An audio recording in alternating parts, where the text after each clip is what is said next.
Sa finalizing the mandate revelation, hindi na pwede yung the same as usual.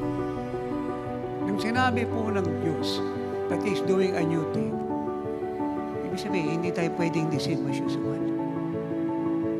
Dahil siya'y gumagawa ng bagong bagay, kailangan sumabay ka ron.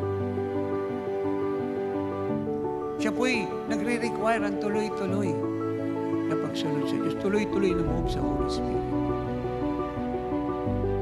Alam niyo, ganitong uri po ng kapahayagan at katotohanan at pagkahirap. Nangangailangan na po ng seriousness.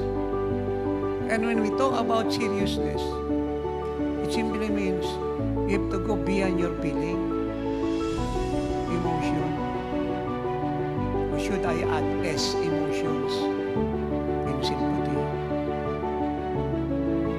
Kasi ito pong tatlong ito po yung kaaway ng ng Diyos. Feeling, hindi lang feeling ninyo, feeling ng iba pa. At kung sino. Sympathy.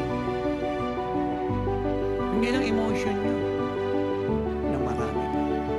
Alam ba ninyo na napakaraming tinawag ng Diyos? Hindi nakatapos ng finish line dahil nabound sila sa feeling ng iba't emotion ng iba. At yung sympathy nila sa iba, that they replace Christ with His personality. At ang lahat po ng seriousness ay nag-i-involve ng isip niyo. Pag-unawa,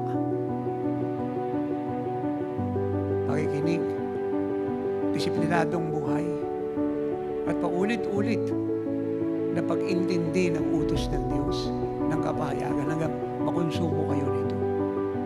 At ang lahat ng seriousness ay lagi nagsisimula sa presensya ng Diyos.